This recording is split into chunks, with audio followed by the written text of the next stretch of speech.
All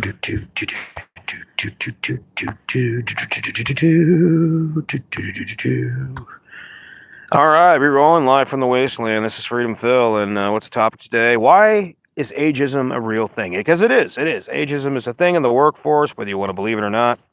It does happen, and I'm just going to give you some examples and some thoughts on it.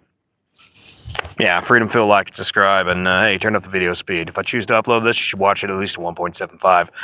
And this is one of those conversations, even though I will swear and cuss, this is probably something kids should hear, because frankly, they need to know the rules of the game. But once again, if your kids repeat something I say and you're mad about that, you should have known what your kids are watching. Don't be a shitty parent. Let's get into it. I was listening to these people talking about how they're losing their jobs. And yes, we are in a recession, whether it's, you want to call it stagflation or whatever. You could try to blame it on Trump, but let's be honest, it's kind of a hangover from Biden. It's kind of a hangover from a lot of situations, COVID, long-term effects of that, inflation, and all that other crap. And it's kind of biting us in the butt. It's kind of one of those things where, you know, in the interest rates, the Fed and all that crap, it has a lot to do with that too.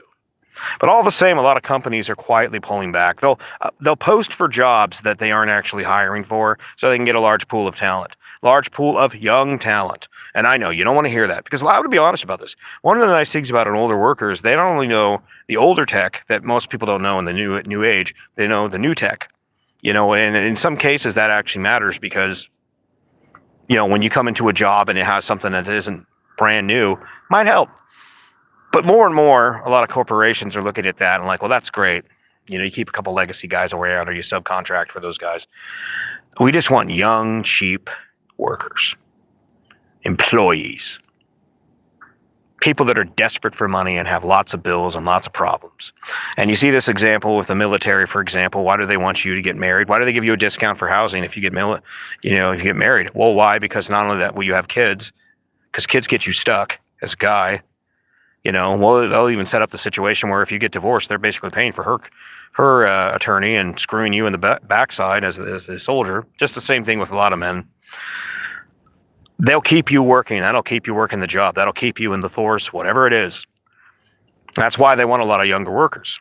There's also the reality that a lot of older workers that have their act together, they may have been responsible with their money and they don't actually really need the job anymore. But they're still good at it. They still kind of enjoy doing it. Or it's just kind of part of the routine. So these people aren't desperate for money. Like, if you have a paid off house, are you going to be as worried if you get fired? If you've got a paid off house and you put away for retirement, let's just say you're a minimalist. By the way, this would solve all the problems. If people were to do the hero's journey when they're younger, doing like retirement by 30, basically you go out there and you work your ass off when you're young. And you live as cheap as possible, invest when you're young. Much like the Norwegian model. I know a lot of people don't like to hear that. But the Norwegian model, instead of taking the oil and just pissing it away on sports cars and BS, they took it and invested it all over the world, and that they're living off the dividends. They view their investment, their natural resources, as something that will pay for them in perpetuity. The treasure trove of their people's ancients paying in perpetuity their future. We are not taught this in America. And by the way, 8 people here, no likes. Just so people know, if you're not subscribed, I don't know why you're talking. Oh, wait, you're not. Because you got to be a subscriber. But the point of it is that old people have the ability, have leverage. But then we come into another modern problem in the workforce that a lot of people just don't want to talk about. And this is where ageism is definitely a thing. Let's say you got old man Perkins. He's 50 years old, and we got 25-year-old fresh out with 1 year of experience, Jeff. If Jeff knows everything that Perkins knows as far as the new tech, and that's primarily where things are going, well, Perkins is 50 years old, maybe had an American diet, and he could have a heart attack, or he could have a health issue. He might need pills. Health insurance is really fucking expensive these days because, well, I don't know if you noticed, but Obamacare didn't make anything cheaper. Really just put more money in the insurance companies' pockets. Kind of screwed everybody in that respect. So basically, you have a situation where an old person could have a heart attack or some health issue, diabetes, what, I don't know, pick your poison. And that costs the company a lot of money. 25-year-old Jeff, with just fresh out of college or trade school or whatever, with 1 year of experience, or let's just say he's got a couple years of experience. He has kids, no health problems, a house that has a mortgage on it. Oh, he's got to keep on showing up for work every goddamn day. He's got to put up with shit that Perkins wouldn't have to. Perkins might need that job. Hopefully Perkins paid off everything. But that's not the way we were taught to be, was it? We were taught to, peacock 24/7, cars, clothes, bullshit, zip codes, bottle service, trips to places that don't really matter. Now, we weren't taught to invest when we were young. So the sad part is for the people that played the game their whole life, and maybe they got married and divorced once or twice, the system is working as intended. It's in its systems, it's in the banks, in the mortgage companies, and all the people involved with butt fucking your life. It's in their best interest. It's in their best interest if you lose in this great casino. So in the late game, if they're firing you, full well knowing you have a mortgage to pay and things to pay, even 50 years old, doesn't matter to them. That just means there's a cheap house on the market now. Now they can buy that up. And if you don't believe me, I saw that happen in the logging country where I grew up. Government pen signed us a thing that said, nope, you can't take this timber out of these areas because the timber was waiting there for years. It was set up for being logged over a well-planned, progressive amount of time. And they said, well, there's an owl, there's a squirrel, there's a something. And then all these people lost all their assets. And you know what happened? Did those assets just stagnate forever? No, eventually a bunch of rich people from somewhere else come in there and bought them. And isn't that the cycle of things? They rise you up thinking you'll never fall. And this is what happened in the auto industry over and over again. Yes, the auto industry still exists to some degree in America, but if you look at how many people and how many jobs, just like with the coal mining, just like with a lot of things, these people never thought the good times would end. They thought the factory would be there forever. They thought the office job where they give you a golden watch after, 40 years or however many years of hard work and service, this retirement thing. People really believed that crap. And people are less and less believing that today. They're now realizing their career, their job is now really just kind of a gig. It's a gig. It's not something you can count on forever. And hopefully, in the long term, the next generation, and even some of the people that are figuring it out now, they're going minimalist. They're learning to save their money. They're learning to be able to invest their money, going the more Norwegian model. Hey, you don't want the government or your corporation to be in charge of taking care of you. And the reason for that is that in the long run, like for instance, you want a good example, look at Canada. Canada's healthcare system is so great that when you have a problem and you get a little old and a little too expensive, they're suggesting, well, maybe it's time for you to go. They put you to death. Go look it up. What was it, 2023? The fourth leading cause of death in Canada was the Canadian government literally putting people down.